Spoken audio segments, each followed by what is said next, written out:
Léal Métro, premier fournisseur et livreur de produits frais et locaux aux restaurateurs partout en France, vous présente Sud Radio 10h-11h, Ferniaud fait le marché. Bonjour les amis, bon dimanche à tous. J'espère que ça va chez vous, que vous êtes déjà presque en train de préparer le déjeuner.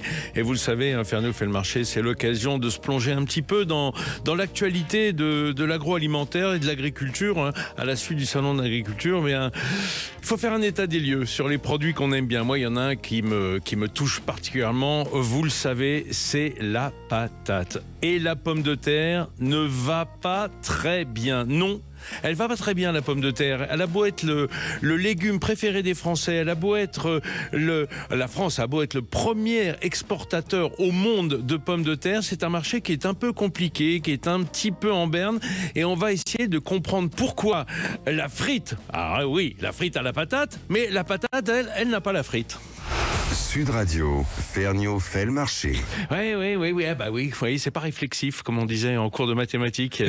L'un va sans l'autre. Alors, pour essayer d'étudier, là, pendant 7 heures d'émission, ce marché compliqué et cette patate qu'on adore, j'ai fait venir le patron de la patate. Le roi de la patate, c'est le président de l'UNPT, c'est Geoffroy Desvries. Bonjour Geoffroy. Bonjour Vincent. Alors, l'UNPT, c'est l'Union nationale des producteurs de pommes de terre.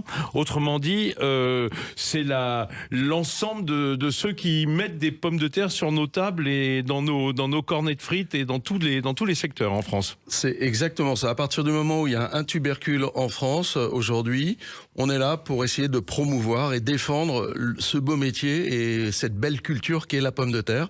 Ça, il y a 4 grosses catégories à peu près de pommes de terre. Il y a la pomme de terre primeur, dont on parlera certainement durant l'émission. Bien sûr. Une pomme de terre qui est moins connue parce que on la trouve de manière un peu plus... elle va dans des implications industrielles qui est la fécule de pomme de terre. On a encore une usine en France et qui permet à la fois d'aller dans des plats préparés, mais pas que, aussi dans la médecine, dans des applications diverses. Ah oui, c'est vrai. Et même maintenant pour remplacer la matière plastique synthétique.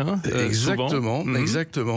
Et puis, 2 grandes catégories de pommes de terre, celles que vous retrouvez dans vos rayons, dans vos étalages, sur votre marché, qui est ce qu'on appelle dans notre jargon la pomme de terre fraîche, avec sa multitude, sa diversité. Ouais. Et puis une dernière qui est chargée de alimenter les industries et notamment les industries de la frite et qui on appelle nous la pomme de terre dite d'industrie. Voilà. La frite et tout ce qui est autour de la frite, les chips notamment qui ont aussi le vent en poupe. C'est exactement ça, c'est un créneau qui est très porteur avec ce côté convivial, jeunesse, goût, c'est extraordinaire. Alors évidemment, puisque vous êtes le président de l'UNPT, vous êtes producteur vous-même dans la région Hauts-de-France. Alors c'est une condition sine qua non. Bien sûr. Et pour pouvoir bien parler de son métier, je suis en effet agriculteur dans la région de Compiègne et moi je fais de la pomme de terre pour la chips.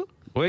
Et pour l'industrie de la frite. D'accord. Alors justement, c'est très intéressant parce que, alors puisque vous êtes en Picardie, il faut le dire, globalement, la pomme de terre, la majorité des pommes de terre, et notamment pour l'industrie, elles viennent d'au-dessus de la Loire, en France. Alors c'est ça, grosso modo, même les Hauts-de-France représentent à peu près 63% de la production nationale. Un petit 2 tiers, quoi. Voilà, c'est ça. Et après, on a la Champagne-Ardenne, le centre, Val-de-Loire, et bien sûr la Bretagne. Chacun avec ses spécificités. Mais en tout cas, rien vraiment en dessous de la Loire. Enfin, si, comme ça, accessoirement, alors, la patate maraîchère un petit peu dans le sud. Oui, c'est ça, ou sur des zones un peu plus sud-ouest Aquitaine, sur des pommes de terre primeurs, pour avoir les premières vraies pommes de terre. Et la façade atlantique, quoi, on peut dire. Exactement. Voilà, elle aime bien la fraîcheur, en fait, la pomme de terre. Elle aime pas trop le soleil. Alors, c'est sûr que c'est une plante plutôt pour des climats qui sont tempérés. Il faut pas oublier que la pomme de terre, c'est 83% d'eau.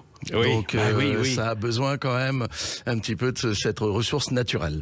Quand on regarde un peu le paysage agricole des patatoculteurs, combien vous avez d'adhérents à l'UNPT? Alors, on s'adresse à peu près à un peu plus de 22 000 exploitations. D'accord. Sachant que tout le monde n'est pas forcément adhérent chez nous. On a quand même une représentativité sur l'ensemble des segments de la filière. Donc la primeur, la fécule, la transformation et le frais. Voilà. Donc nous, finalement, notre sens, notre raison d'être, c'est de montrer parfois quelles pourraient être les incohérences politiques ou les problématiques que rencontre la production auprès de nos gouvernants et auprès également du consommateur lambda. Parce qu'en réalité, derrière la pomme de terre, il y a un ensemble d'acteurs, depuis la recherche variétale, on aura l'occasion d'en parler, les gens qui font la production de semences, les gens qui développent la pomme de terre, les agriculteurs comme nous, et puis les acteurs derrière, les négociants, les transformateurs et la grande distribution. Quand on regarde le marché, on s'en est parlé, vous et moi, au salon d'agriculture, en fait, il y a une patate à deux vitesses en France. Il y a la pomme de terre industrielle et la pomme de terre de consommation, ce que vous appelez la pomme de terre fraîche, c'est-à-dire la pomme de terre de consommation vendue au ménage et à la restauration, par exemple. Mais qu'est-ce qui fait le prix de la pomme de terre aujourd'hui? Le gros du marché, c'est l'industrie? Alors, ce qu'il faut comprendre, c'est que on consomme à peu près 50 kilos, 52 kilos de pommes de terre par an et par habitant. Alors, ça paraît énorme parce que vous vous dites, lorsque vous regardez dans votre assiette, vous dites, c'est pas possible, c'est énorme. 2 gros sacs de patates. 4 kilos par mois, oui, ça paraît étonnant. Ça paraît étonnant. Mais dedans, il y a en réalité que 17 kilos qui va en pommes de terre fraîches, en l'état, que vous trouvez et donc que vous allez acheter dans vos magasins. Tout le reste est un état transformé. Donc quand vous allez au restaurant, quand vous achetez peut-être des plats cuisinés, quand vous allez dans des fast-food, là, alors la frite, ça y va à gogo, ou de la pomme de terre un peu rissolée, ou de la pomme dauphine, la pomme duchesse au restaurant, enfin, tout ce qui peut être travaillé ou non. Et donc, ça donne une tendance. Et aujourd'hui, force est de constater, c'est que c'est la frite industrielle, parce qu'elle continue de se développer. Les tendances de marché en France, en Europe et dans le monde continue de croître. Donc on est à plus 3% de croissance mondiale. Et donc dans ces changements d'habitudes alimentaires, il faut pouvoir accompagner nos industries pour pouvoir répondre à cette demande. On peut imaginer que dans la petite restauration chaude, je dis chaude parce que on peut considérer par exemple que les boulangers font de la petite restauration en sandwicherie, mais eux n'ont pas recours ils vont peut-être griller ou faire des panini ou choses comme ça, mais dans la restauration chaude qui sont largement les burgers, les kebabs par exemple, il n'y a pas de tout cela sans frites. Ah bah c'est un petit peu, je dirais, c'est le condiment qui accompagne de facto votre sandwich. Alors après sous toutes ses formes, parce que ça peut être de la frite, de la potatoes, enfin des voilà. chips, les chips. Quand je disais que alors la chips c'est sur un autre segment et encore une fois c'est ce petit goût de jeune, de goût. Alors aujourd'hui vous avez une multitude de chips avec des arômes variés et on a la chance d'avoir 2 très beaux industriels en France. D'un côté les chips Bretz et de l'autre côté les chips Vico. Moi je livre en l'occurrence Vico qui est à côté de chez moi. D'accord, et beaucoup de micro-chipseries, comme il y a eu des micro-brasseries, c'est-à-dire au fond des chipseries régionales qui se font jour un peu partout. C'est ça, et très souvent ces chipseries sont issues d'agriculteurs qui étaient producteurs de pommes de terre et qui ont cherché un petit peu à se diversifier sur certains segments. Donc on a des chipseries mais également des gens qui font de la frite fraîche. De la frite, oui. Et de plus à l'usage de la restauration, évidemment. Et on ne parle pas des surgelés, parce que aussi c'est un énorme marché, la frite surgelée, évidemment. Et puis on a oublié la purée aussi, parce qu'on a une usine, la purée mousseline. Oui, qui a été relancée il y a 2 ans, je crois. Exactement, et qui est vraiment une purée. Moi, je vous y invite. Alors, c'est vrai qu'on n'a pas toujours le temps de cuisiner. Alors, je sais que voilà, il faut savoir transformer la pomme de terre, mais la purée mousseline est vraiment quelque chose 100% naturel. Donc vous pouvez y aller les yeux fermés. Oui, je sais, c'est du flocon de pomme de terre. Moi, je suis pas très purée en flocon parce que je préfère utiliser de la pomme de terre fraîche. Mais c'est vrai que si on y met du lait et du beurre, on prend pas grand risque et c'est tout à fait possible. Il y a quand même un problème qu'on n'évoque pas ensemble, c'est qu'il y a une surproduction en fait de pommes de terre. C'est peut-être ça qui a fait chuter les prix alors. Alors, c'est une surproduction sur le segment de la pomme de terre industrielle. Et c'est vrai qu'on a souvent tendance à confondre les deux pommes de terre. La pomme de terre fraîche, elle s'auto-alimente en France. On a une catégorie de producteurs et des segments de marché, d'accord, pour des destinations un petit peu différentes. Vous avez des pommes de terre pour, on en a parlé, pour la frite, des pommes de terre chair ferme pour faire des gratins dauphinois, pour faire des raclettes, etc. Et donc, on est sur un marché de segmentation. Et celui-là, c'est un marché qui est préservé. Mais comme la masse industrielle et finalement de consommation de pommes de terre transformées est telle qu'on ne regarde que ce segment-là. Et ce segment-là, en effet, on a des usines qui sont arrivées en France, qui sont en train d'être construites avec des horizons d'ici 3 à 5 ans. Et finalement, on disait on va avoir besoin de pommes de terre parce que il y a 3 ans, on manquait de pommes de terre. Et on a dit il faut accompagner cette demande mondiale. Et on l'a trop anticipé ? Alors, on l'a trop anticipé pour différentes raisons. D'abord, l'agriculture va pas bien. Et aujourd'hui, les agriculteurs cherchent le moyen de sécuriser leurs revenus. Et ces dernières années étaient quand même des années plutôt favorables et dans un dynamisme croissant. Et donc, les gens se sont dit, nous aussi, on aimerait peut-être aller faire un petit peu de pommes de terre. Et tout d'un coup, l'offre a été supérieure à la demande et finalement, on répond à une offre de marché. Offre supérieure à la demande. Patatras, les prix s'écroulent. Vous qui êtes producteur, ceux qui produisent comme vous travaillent sous contrat ? Alors, nous, ce que l'on dit, c'est qu'il faut pouvoir sécuriser sur du long terme la production de pommes de terre. C'est une production qui est d'abord technique. Donc on s'improvise pas producteur de pommes de terre. C'est une production qui est très capitalistique, c'est-à-dire que ça demande beaucoup de moyens. Et les machines, aujourd'hui, le machinisme est quand même une part importante de nos coûts de production. Et donc lorsqu'on investit là-dedans, il faut avoir une vision de moyen et long terme. Et donc on ne peut pas risquer de jouer le marché. Parce que lorsque vous jouez le marché, quand vous gagnez, c'est très bien. Mais quand vous perdez, vous pouvez perdre très cher. Ah oui, puis on met la clé sous la porte. Hein, oui. Et on peut mettre la clé sous la porte. Et donc nous, on incite les gens à s'organiser, d'accord, avec des groupements de producteurs. Et ça permet, dans ces phénomènes de cycle, on connaît la pomme de terre, ça monte, ça descend, ces phénomènes de marché, c'est pas nouveau, ça peut être récurrent. Mais pouvoir travailler sous une politique contractuelle lisse un petit peu ces excès de marché et surtout vous offre une garantie sur le moyen et long terme. Et ça, c'est extrêmement important. Restez avec moi, Geoffroy d'Evry. Je sais que ça vous passionne, la pomme de terre, la patate. On va passer un coup de fil à un distributeur, mais pas un distributeur de la grande distribution vers le grand public, un distributeur vers la restauration, parce qu'il va sûrement nous tirer quelques enseignements du marché.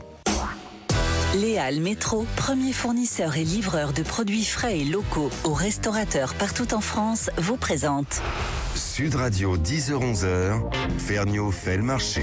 Si vous êtes avec nous depuis le début de l'émission, vous le savez, on parle patate parce que le marché de la pomme de terre en France, qui pourtant est le premier producteur, pas le premier producteur, pardon, premier exportateur, ça veut dire qu'on les mange pas toutes, dans le monde, eh bien, ne se porte pas très bien. Je suis avec Geoffroy d'Evry, le président de l'UNPT, l'Union des producteurs de pommes de terre, qui me disait, notamment à cause d'une certaine surproduction et peut-être d'une destination patate, et puis peut-être, je ne sais pas, mais peut-être qu'il y a un peu de désamour dans la pomme de terre qu'on cuisine à la maison, et pas qu'à la maison, au restaurant également. Voilà pourquoi j'ai passé un coup de fil à un spécialiste des restaurateurs.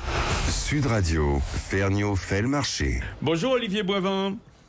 Bonjour Vincent, bonjour Fred. Olivier Boivin, vous êtes acheteur chez Métro France, et vous êtes spécialiste, on peut dire, parce que vos collègues disent c'est Monsieur Patate, Olivier, chez nous. Je suis le Monsieur Patate de Métro. On est tous un peu Monsieur Patate. Je vous signale que moi, pour mes enfants, Geoffroy pour les Français et les producteurs, on est tous un peu Monsieur Patate. Donc entre Messieurs Patate ce matin, je vous ai passé un coup de fil, Olivier, parce que vous avez vraiment une expertise, et Métro, c'est un peu le baromètre de la restauration et des achats de la restauration. Alors, je disais, peut-être il y a un petit désamour du côté des jeunes qui préfèrent souvent faire des pâtes ou du riz que des pommes de terre pour avoir leur dose de glucose, de ce sucre lent dont on a besoin pour vivre. Mais qu'en est-il de la restauration ? Je voulais un peu avoir votre avis là-dessus. Comment ça porte le marché du côté de Métro ? Alors, déjà, pour l'activité fruits et légumes chez Métro, la pomme de terre, c'est 20% du volume. Ah ouais, Donc, c'est énorme. Hein. c'est énorme, c'est super important. Et en fait, on a toute une gamme qui va être construite autour de la restauration, mais toute la restauration. Ah oui. Donc on ne fait uniquement du B2B. Donc on va essayer de servir la restauration rapide, la restauration à table et jusqu'à la restauration traditionnelle. Et gastronomique, ouais, j'imagine. Et gastronomique. Oui, et parce gastronomique que, en premium. Comme le disait Geoffroy Desvry en première partie, on a un peu une patate à deux vitesses en France. Hein. On a une patate industrielle et une patate pour, on va dire, la consommation courante, la patate fraîche. Mais à l'intérieur de cette patate fraîche, de la pomme de terre fraîche, il y a celle dans la restauration qui s'adresse, je veux dire, aux tradis, et ça c'est plutôt la pomme de terre qu'on trouverait à la maison, hein, la patate fraîche, Ouais. Et puis tout le reste qui sont plutôt les frites, grosso modo, pour toute la petite restauration. Alors tu as raison, enfin, ce qu'on voit émerger, alors c'est dans la restauration rapide. La restauration rapide est en train d'exploser en France, au détriment de la restauration traditionnelle, la restauration à table. En fait, les nouvelles générations aiment se faire livrer, aiment manger en food truck, aiment les frites en fait, les burgers. Oui, et les mais frites. tout le monde aime les frites. C'est le truc le plus universel qu'on connaisse. Hein. et la restauration traditionnelle, marque le pas. Donc, pour rebondir, il va falloir on travaille déjà. Hein, on propose des variétés spécifiques pour la restauration traditionnelle, des calibres spécifiques. On lave les pommes de terre pour la restauration, pour apporter des solutions, en fait, tu vois. Et oui, bien sûr, pour éviter la main d'œuvre aux restaurateurs. Pour éviter la main d'œuvre. Oui. Voilà, on essaye vraiment d'accompagner en fait cette restauration traditionnelle qui peine face à l'émergence des frites. Voilà. Ça veut dire. Mais tu as raison. Hein, le premium va très bien. Le premium va très bien. Le premium. Moi, j'aime bien qu'il y ait une patate premium. Geoffroy Desvry, on sent bien que la patate, même si ça nous semble extrêmement populaire, familier, c'est extrêmement technique du point de vue de la production et de la transformation. Mais c'est extrêmement important d'avoir le retour de professionnels comme de chez Métro, avec qui d'ailleurs je précise qu'on travaille très bien. Parce que nous, finalement, notre boulot, c'est de répondre quand même à une demande et aux consommateurs. Alors d'abord, la diversité de la pomme de terre, et vous en avez parlé, et vous le montrez très bien d'ailleurs dans votre livre avec les recettes. C'est gentil. Non, mais lorsqu'on tourne les pages et qu'on voit les photos, on n'a qu'une envie, c'est de se mettre à table. Et d'abord, d'expliquer aux gens que travailler de la pomme de terre, c'est quelque chose de simple. C'est pas compliqué. C'est un produit simple, extrêmement abordable. D'accord, c'est normalement c'est pour tous les portefeuilles. Hein. Mais c'est pour tous les portefeuilles et que et dans la diversité du goût, des couleurs, des formes, c'est extraordinaire. Après, avec les professionnels comme Métro, c'est important parce qu'ils nous donnent un feedback justement de savoir dans la restauration qui est quand même une part importante. Il faut savoir que 7 à 8 frites sur 10 sont consommées hors foyer. Donc c'est-à-dire que les gens vont les chercher à droite à gauche. Et donc ça nous permet de mieux calibrer nos offres, de pouvoir dire voilà, telle variété peut-être un attrait pour tel ou tel marché. Est-ce que c'est de la restauration à table ou est-ce que c'est de la restauration, parce que il faut du calibre pour faire des frites, on préfère les frites plutôt longues. Oui. Par contre, les pommes de terre isolées, on aime bien que ça soit plus petit, un peu plus rond, ou des choses comme ça. Et ben ça, on est capable de répondre, soit par la recherche variétale, soit sur la façon dont on va les cultiver, puis la façon dont on va les trier à la ferme. On va pouvoir les calibrer en fonction des tailles, en fonction des formes. Et puis avoir des frites toute l'année. Enfin, des pommes de terre toute l'année. Parce que c'est un produit de saison, on l'oublie pas. Évidemment, la végétation, elle s'arrête en hiver, hein, comme tout le monde, mais sauf que ça se conserve bien, une pomme de terre. Alors, ça se conserve très bien. Aujourd'hui, on a fait des investissements importants à travers des gros frigidaires, à vrai dire. On met ça dans des boîtes en bois, et on met ça dans des gros frigidaires. On vient descendre la température, et on dit qu'on vient faire dormir la pomme de terre.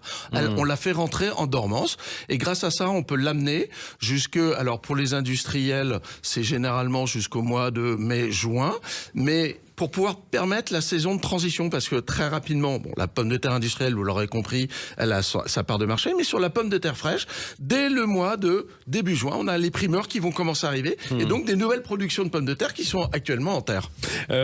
Geoffroy Desvry, on l'a pas dit, combien représente la proportion de pommes de terre vers l'industrie sur l'ensemble de la production française ? C'est plus de la moitié. C'est plus de la moitié, c'est 60%. C'est à peu près ça. Ouais. Donc, c'est... Voilà, Donc la pomme de terre à transformer, c'est-à-dire à transformer industriellement, c'est plus de la moitié des pommes de terre qui sont produites en France. Oui, c'est à peu près... la pomme de terre fraîche, c'est 35% à peu près du marché. Mais ça répond à la demande, hein, si vous voulez. C'est plutôt en baisse. Ce que je veux dire. Alors, structurellement... En proportion. Oui, tous les ans, on consomme de moins en moins de pommes de terre en l'état. En foyer, quoi. En foyer. C'est ce que je vous expliquais tout à l'heure. On mange toujours autant de pommes de terre, mais on en mange moins fraîches et plus en transformées. Ça, c'est un peu dommage. Vous le sentez, ça, Olivier Boivin, dans votre marché ? Alors, si tu veux, notre marché, il est construit sur une entrée de gamme qui va être que pour la frite, parce qu'en fait, la restauration rapide, en fait, la demande de la restauration rapide. Et comme disait Geoffroy, en fait, on a besoin d'une pomme de terre 12 mois sur 12. Pratiquement 12 mois sur 12, la même référence. Ensuite, on a un cœur de gamme, je veux dire, où on va avoir que de l'origine France. Et là, on va avoir des variétés, des calibres, des solutions proposées à tous les clients. Et ensuite, au-dessus, on a les produits différenciants avec les pommes de terre. Bien sûr. Primeur, tu vois, le premium. Je tiens à dire que l'enseigne travaille sur l'origine France, essentiellement sur l'origine France, et qu'on a une seule ligne qui est en import. C'est l'entrée de gamme, c'est la grilla. La grilla pour les frites, la frite fraîche, quoi. C'est la grilla, c'est une demande énorme. En fait, c'est incontournable. Pourquoi en fait on est en import sur cette référence-là? Parce qu'actuellement, le marché libre français n'est pas capable de proposer les 12 mois ou 11 mois qui vont satisfaire en fait les clients de la restauration rapide. Et nous, on va challenger nos producteurs français justement pour travailler sur la conservation. Et justement arriver à proposer cette variété en origine France. C'est important, c'est notre objectif. Ce que dit Olivier, parce que ce qu'il y a en filigrane, c'est qu'en fait les Hollandais, enfin les Néerlandais, ont commencé avant sur la variété Agria. Ils étaient déjà les inventeurs de la binge. L'Agria, c'est un peu la remplaçante de la binge pour cette patate à frites. Oui, alors après... Enfin bon, j'aimerais un peu timorer les propos parce que ce qu'il faut savoir, c'est que aujourd'hui, on importe des pommes de terre, voire de pays parfois qui font une double culture dans l'année. Ils font 2 fois de la pomme de terre dans l'année. Bon, en France, on fait de la culture une seule fois dans l'année. Déjà. Et avec une rotation des sols en plus. Et avec une rotation des sols, pour pouvoir préserver les sols, on essaye tous les 5 ans. Que les pommes de terre reviennent pas dans les mêmes parcelles tous les ans. Donc tous les 5 ans, on fait en sorte que la pomme de terre puisse être recultivée. Après, la problématique de l'import, on travaille avec du vivant. La pomme de terre, c'est une matière vivante. Et la façon dont elle rentre au départ dans les champs et la façon dont vous la sortez au mois de juin, elle a perdu un petit peu quand même sa qualité. Elle perd en eau, elle perd dans sa. Elle va se sucrer, l'amidon va se transformer. Elle va se sucrer et tout. Et donc. Moi j'entends qu'il faut une pomme de terre qui puisse être la même couleur, la même longueur toute l'année. Mais c'est la demande, Geoffroy. Oui, mais il faut que la demande comprenne aussi. Oui, c'est ça. Elle comprenne bien que c'est du vivant. On fait pas un boulon. D'accord, on définit une cote, on définit une matière et on est capable de régler une machine et on sortira tout le temps, quelle que soit l'heure du jour, de la nuit et de l'année, la même chose. Une pomme de terre, même la même pomme de terre, en fonction des années, si c'est plus pluvieux, si c'est plus sec. Il y a des millésimes. Exactement. Et qui font que la même pomme de terre, vous pourrez la produire pendant 40 ans. Moi, ça fait 30 ans que je fais de la pomme de terre. Il y a des variétés que je cultive depuis plus de 20 ans. J'ai jamais la même pomme de terre dans ma benne quand je la récolte. C'est que vous travaillez pas pour McDo, qu'avec les McDo, ils ont promu la recette bourbon. Ils ont leur variété de patates pour faire toutes les mêmes frites dans le monde, de la même longueur et de la même couleur. Alors après, il faut encore une fois, on doit répondre à des cahiers techniques. Donc en effet, des McCain, pour pas les citer, ont un cahier des charges qui est très. Et donc on essaie de rentrer dans ce cahier des charges là. Oui, et c'est pas facile parce qu'on a en plus l'esprit français avec cette diversité de patates qu'on aime et qu'on n'aime pas trop rentrer dans des cases trop serrées. Restez avec moi Olivier, restez avec moi Geoffroy, on va s'occuper un petit peu de primeurs, on avance vers le printemps. Les Halles Métro, premier fournisseur et livreur de produits frais et locaux aux restaurateurs partout en France, vous présente. Sud Radio, 10h-11h, Ferniaud fait le marché. Et dans le panier du marché ce matin, des pommes de terre. Oui, les patates, vous savez que je les aime, je les adore même. Et je voudrais, avec mes invités aujourd'hui, vous faire comprendre le trésor qu'on a dans les mains en France avec nos pommes de terre françaises. Hein. Cette diversité de typologie, de couleurs, de formes, de taux de glucose, d'amidon. Enfin, c'est incroyable d'ailleurs. Il paraît d'ailleurs qu'au Pérou, ils sont plus forts parce que la pomme de terre est originaire du Pérou et que là-bas, dans la restauration, on trouve fréquemment jusqu'à 300 ou 400 variétés de pommes de terre de tous les genres qu'on n'a pas du tout chez nous d'ailleurs. Hein. Ça a été un peu normalisé. Avec moi en studio, Geoffroy Desvry, qui est le président de l'UNPT, l'Union des producteurs de pommes de terre. Au téléphone, Olivier Boivin, acheteur métro, spécialiste de la patate. On est tous des monsieur patate. Eh bien, il fallait une madame patate avec nous au micro également, qui est Jessica Tessier, la présidente de la coopérative de Noirmoutier. Respect pour la patate de Noirmoutier. Bonjour Jessica. Bonjour. Merci d'avoir pris le temps d'être avec nous ce matin. Alors, Jessica, on parlait avec Olivier Boivin chez Métro qui nous disait incroyable diversité. Il nous disait en définitive les différents segments. Et en haut, au sommet de la qualité des pommes de terre, il nous disait, il y a évidemment les pommes de terre primeur. Le printemps arrive, la saison est sur le point de commencer pour nous, Jessica, non ? Tout à fait. Donc la pomme de terre primeur, la récolte va débuter dans les jours qui viennent. Moi, je suis originaire donc de Noirmoutier, sur la côte ouest de notre beau pays. Et chez nous, ça va commencer dès mercredi prochain. On va commencer à récolter les toutes premières primeurs. Et la saison de la pomme de terre primeur, ça démarre tranquillement au mois de mars. Ça monte en puissance au printemps et ça se termine au début de l'été, quand les pommes de terre de conservation commencent-elles à arriver. Ah, Jessica, soyons clairs, parce que là, je sais qu'on va donner envie quand on parle de primeur Noirmoutier. Alors, vous dites, on commence à récolter, mais quand est-ce qu'on les a clairement dans nos magasins et sur nos tables ? Alors, pour nous à Noirmoutier, le but du jeu, c'est que 24 heures après la récolte, le produit soit en magasin. Donc ça, c'est ce qui vraiment différencie les pommes de terre Label Rouge que nous cultivons. Donc 24 heures après la récolte, elles doivent être expédiées et distribuées dans les magasins. D'accord. Et ben voilà, donc ça veut dire ça démarre tout de suite, quoi. Olivier Boivin, vous allez être parmi les premiers servis de pommes de terre primeur, et notamment celle de Noirmoutier. Oui, alors chaque gamme est organisée avec un producteur référent. Dans le cas des pommes de terre primeur, c'est la Coop de Ré Noirmoutier.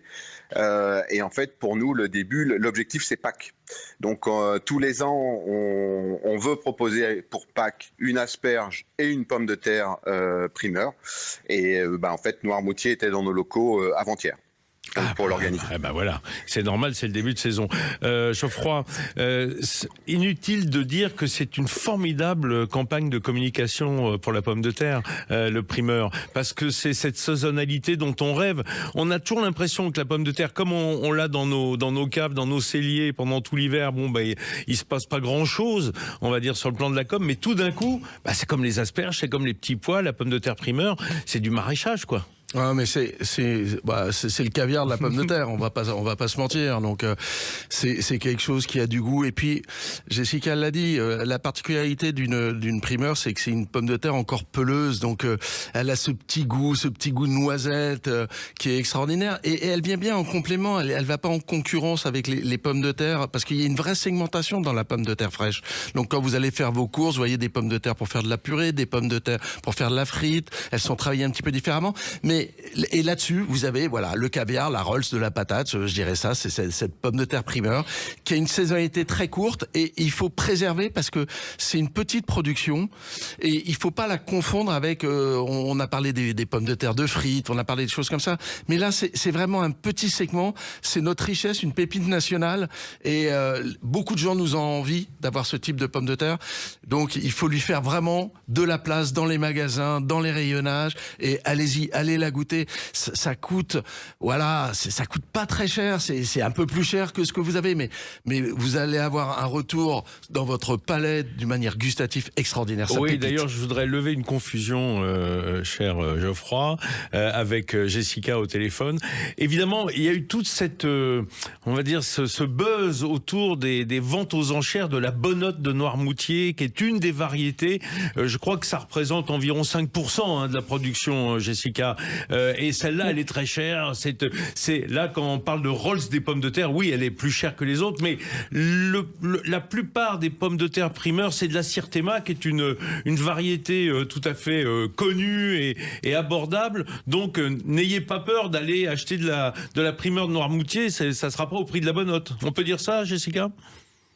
On peut dire ça, et en fait, la Bonnotte, c'est quand elle avait été relancée en 95, effectivement, il y avait une vente aux enchères qui s'était un peu emballée. Oui, mais du coup, ça fait les prix après. À vrai dire, elles sont toutes au même prix, au même moment. Donc, on débute la saison avec la Sirtema, qui, je le sais, est votre favori. Non, mais je l'aime bien, parce que elle a été un petit peu décriée à une certaine époque, la Sirtema, mais quand elle est en primeur et en bord de mer avec les embruns et les engrais marins, on va dire, c'est une pomme de terre formidable. Elle est excellente. C'est vraiment la première qu'on vient récolter. Donc là, vous la faites juste à la vapeur, c'est succulent. Après, on passe sur d'autres variétés comme la Lady Christelle que nos camarades bretons cultivent également.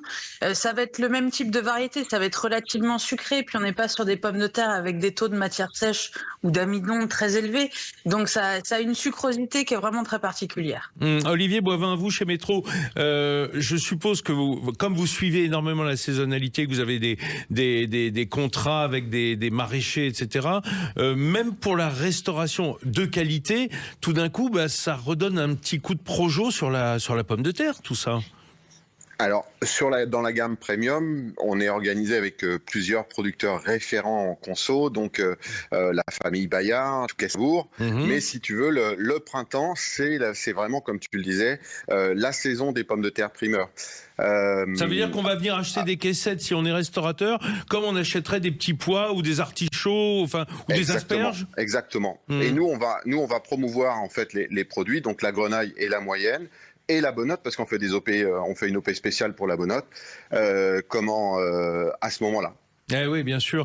Geoffroy, c'est important de se rendre compte, parce que on parlait tout à l'heure un peu de la guerre entre le Benelux et la France sur la production de pommes de terre destinées à l'industrie, en tout cas. Il y a une guerre des prix, c'est évident, parce qu'on a une qualité qui est souvent assez standard, sauf nous, on fait mieux.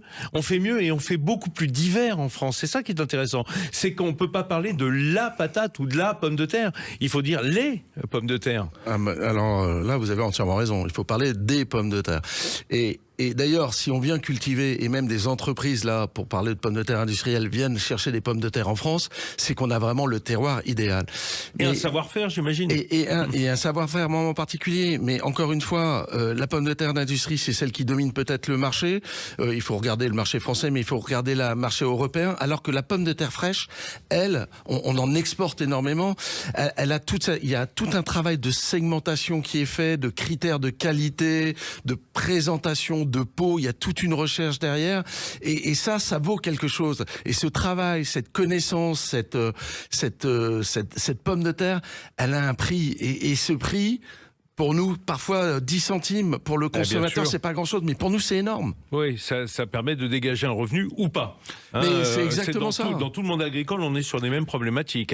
C'est exactement ça. Un métier de centimes, et quand on produit beaucoup, on peut gagner sa vie en gagnant quelques centimes au kilo. Et les producteurs qui font de la pomme de terre fraîche que vous trouvez en magasin, au même titre que la pomme de terre primeur, c'est souvent des gens qui ont des plus petites surfaces, qui font plusieurs variétés, donc ils les testent, ils les essayent, ils essayent de voir. Alors que en pommes de terre d'industrie, en tout cas pour la frite industrielle, on a 5 variétés majeures qui dominent le marché de la pomme de terre d'industrie. Alors qu'en frais, vous avez une multitude de variétés, c'est extraordinaire. Et puis ça bouge évidemment avec les obtentions de nouvelles variétés, le travail des agronomes sur le sujet, parce qu'évidemment c'est extrêmement technique et précis.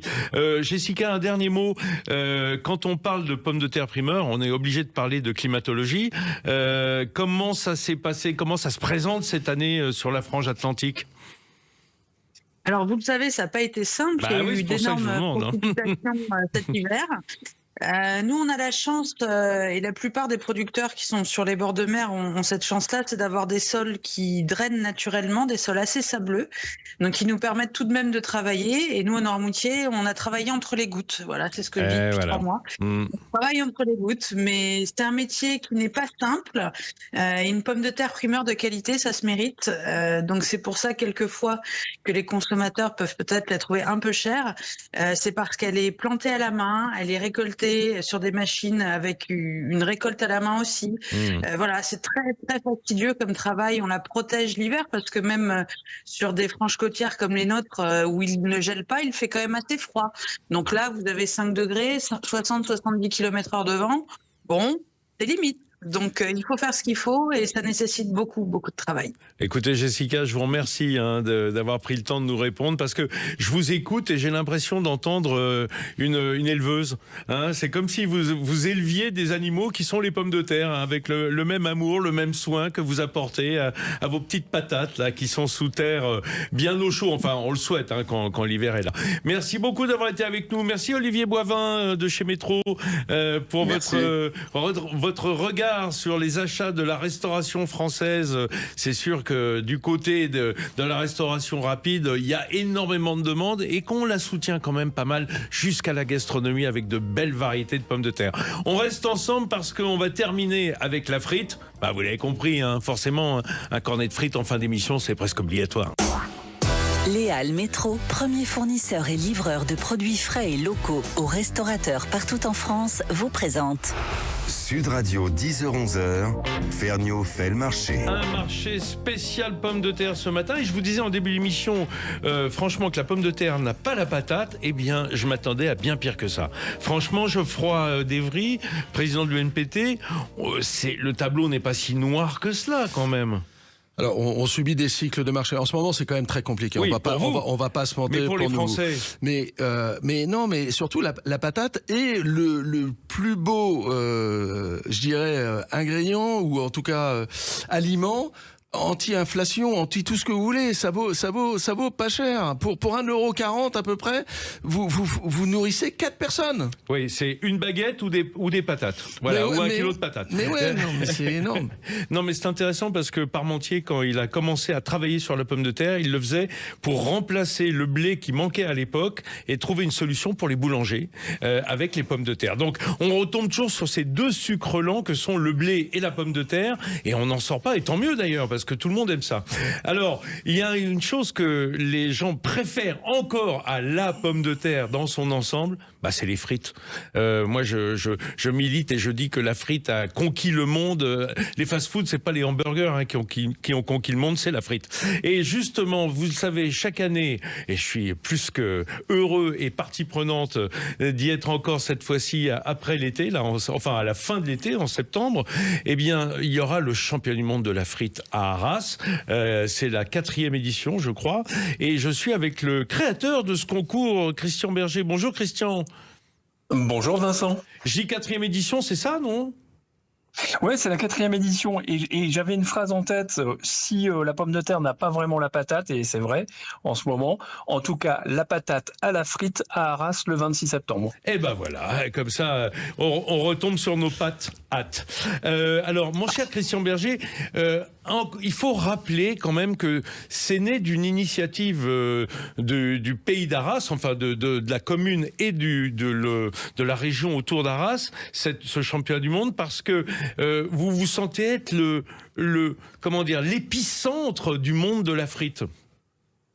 Ouais, en tout cas pour plusieurs raisons. On est à la fois dans une vallée de la frite, à la fois entouré de champs de pommes de terre, à la fois les enfants de Clusius, parce qu'on parle souvent de Parmentier, mais 2 siècles auparavant, Clusius a déployé de la pomme de terre partout en Europe. Et ça, personne n'en avait même personne idée. ne le sait. Ouais, absolument. Ouais. Et c'est un enfant d'Arras. Il est né à Arras. Il a fait ses débuts d'études. Donc, cette année, d'ailleurs, on fête ses 500 ans. Et en dehors du festival de la frite, du championnat du monde de la frite, il y aura un repas spécial Clusius dans le plus bel endroit de la place des Héros, en plein cœur d'Arras, avec un banquet tout pommes de terre. Ça va faire plaisir au président, je pense. Il serait là aujourd'hui, Clusius, 500 ans plus tard, il serait super fier de voir ce qui est devenu, en définitive, le monde de la frite à Arras, quoi. Et il y a autre chose aussi qui compte pour nous. On parle beaucoup du produit frites et pommes de terre, bien entendu, et donc des agriculteurs qui sont derrière. Nous, ça nous importe énormément. Ouais. L'autre chose qui nous importe, c'est les friteries. Elles maillent notre territoire. En fait, elles sont des éléments permanents de notre territoire dans le nord de la France, en Belgique aussi. Et c'est extrêmement important pour nous que ce patrimoine culturel vive. Oui, c'est drôle que Christian dise ça, Geoffroy Desvry, parce que quand on dit friterie, on pense petite restauration, mais une certaine qualité et une qualité de vie, parce que souvent, ce qui pêche dans la petite restauration, on va dire dans le fast-food, c'est la qualité des produits carnés. Mais la frite, en revanche, tout le monde fait très attention à manger des bonnes frites, quoi. Et surtout, ça a le gros avantage, c'est que ça rassemble les gens. Parce que là où il y a des friteries, il y a de la vie, il y a de la fête, il y a de la sociabilité. Et dans le monde dans lequel on vit, à travers les réseaux sociaux, etc., dont on doit, bien sûr, on partage le quotidien, mais ces moments de retrouvailles physiques autour d'une bonne friterie, c'est quand même la joie. Geoffroy, comme vous le disiez tout à l'heure, c'est le plus petit dénominateur commun alimentaire, parce que tout le monde peut se la payer, la frite. C'est pour ça que tout le monde peut y aller, donc ça n'exclut personne. C'est exactement ça. Il n'y a pas de clivage social, de religion, de quoi que ce soit. Elle rassemble vraiment tout le monde. Et en France, on a la chance d'avoir une diversité, et la frite est l'image même de la diversité. Alors, évidemment, Christian Berger, si on va un peu gratter ce vernis idyllique, on peut se dire oui, alors il y a quand même les véganes, les végétariens qui vont pas vouloir de la frite traditionnelle du Nord au gras de bœuf, mais si on fait des frites à l'huile, et notamment à l'huile de tournesol, ce qui est le plus fréquent, là personne ne peut, il y a même pas d'allergie, il y a même pas de question d'intolérance à l'amidon, ou je sais pas, tout le monde peut manger des frites pratiquement. Ouais, on est bien d'accord. Si la frite authentique chez nous, c'est bien la frite au gras de bœuf dans le nord de la France, il s'avère qu'elle est souvent faite aussi. Ouais. C'est une culture. Elle est souvent faite aussi à l'huile végétale, et même dans le nord de la France. Et on a des frites extrêmement légères qui sont faciles à digérer. Il y a aucun problème de ce côté-là. Et d'ailleurs, au championnat du monde de la frite, on ne fait pas que des frites au gras de bœuf, loin s'en faut. Bien sûr. On en fait aussi à l'huile végétale, parfois avec les deux. Oui, c'est ça. Bœuf, une finition, avec les deux bains. Mais je vais même aller plus loin, puisque l'année dernière, le champion du monde dans la catégorie frite authentique, qui est vraiment le Graal, il l'a gagné avec un premier bain à l'eau. D'ailleurs, j'ai vu le chef Éric Fréchon, il n'y a pas longtemps, sur les réseaux sociaux, faire de même, le premier bain à l'eau, en expliquant que ça permettait d'avoir une frite un peu moins grasse. Évidemment, on s'en doute. Ouais, les Anglais font beaucoup ça en fait traditionnellement. C'est vraiment une habitude, et les frites sont moins grasses. Ça, c'est une chose. D'ailleurs, sur celui qui a gagné l'année dernière, le Néerlandais là dont on parle, aujourd'hui sa vie a changé, puisqu'il va donner des cours partout dans le monde pour faire des frites. Pour faire des frites à l'eau. Et comme d'habitude, à chaque fois qu'un candidat gagne la frite authentique, sa vie change. On avait des jeunes sur Angers qui ont pu ouvrir un plus grand restaurant. On avait Aurel Mestré, le premier qui avait gagné, qui a changé complètement d'envergure au niveau de sa friterie, où il gagne aujourd'hui 30% de plus. Et tout ça change la vie des gens, jusqu'à ceux qui font la frite familiale. Et tu en connais un, Vincent, qui a Frénois, qui a une friterie, qui est prof la semaine, friteur le week-end, et qui fait d'excellentes frites. Drôlement changé, complètement. On peut le dire, il était prof en lycée technique, prof d'électricité, et il est devenu friteur, fritier. Exactement. Enfin, c'est une histoire absolument incroyable. Comme diraient les Belges. Frituriste. Alors, justement, c'est quand même extraordinaire, j'imagine, pour l'image de marque de la pomme de terre dans son ensemble, que le championnat du monde se fasse chez nous. Parce qu'il y a évidemment une guerre de clochers, Geoffroy, entre les Belges et les Français sur la paternité de la frite. Alors, c'est réglé, hein. C'est né sur le Pont-Neuf à Paris, mais ça a grandi en Belgique avec les forains qui l'ont tout de suite porté en Belgique. Donc ça, c'est réglé, hein. On peut dire ça, Christian, hein. C'est bon, on est calmé. Mais c'est important que le championnat soit en France quand même, pour la pomme de terre en général. Oui, alors, vous savez, c'est les bonnes guerres, c'est comme au rugby entre la France et l'Angleterre. Ouais, finalement, ce sont nos meilleurs ennemis. Et ben, nos amis belges sont nos cousins proches. Et donc, avec eux, d'ailleurs, et avec les Néerlandais au niveau de la recherche, mais c'est quand même les gens qui font rayonner la pomme de terre partout. Et moi, ça me va bien, à vrai dire. Tant qu'on joue collectif et qu'on va dans le bon sens, qu'on mange de la frite. Et j'ai pour habitude de dire, quand on me pose la question, qu'est-ce que tu cuisines rapidement quand t'es pressé? Je dis, je fais des frites. C'est très rapide. C'est très Surtout rapide. quand on sait pas qui on a à table, parce que là, on est sûr qu'on se trompe pas en général. Hein, sauf s'il y a vraiment des dictats de diététique absolue. Mais bon, de temps en temps, on a le droit quand même à la frite. Alors, Bon, Christian, avant de se quitter, on rappelle que c'est en ce moment les candidatures. Hein, jusqu'à quand, hein, vous cherchez des candidats encore dans différentes catégories? Alors, on va ouvrir les candidatures en ce moment. Certains ont déjà écrit avant l'ouverture des candidatures. Certains ont écrit dès le mois d'octobre de l'année dernière. Donc, c'est pour dire.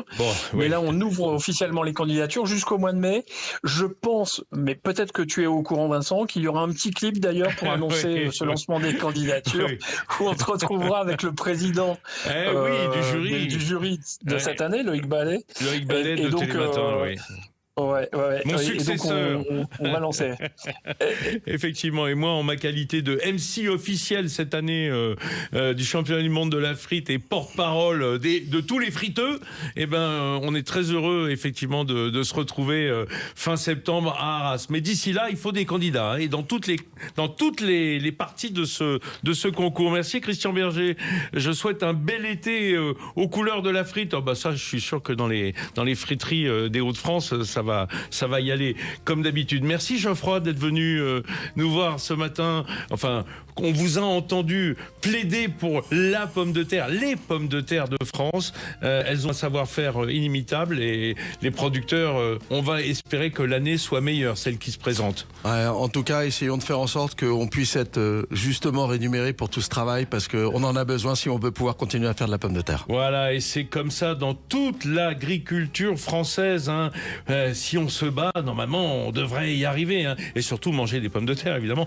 L'émission s'achève, alors vite, pour moi un cornet de frites, hein, un gratin, une purée, enfin quelque chose, quoi. Il me faut des patates, je suis en manque. Heureusement, j'ai tout ce qu'il faut à la maison, je vous rassure.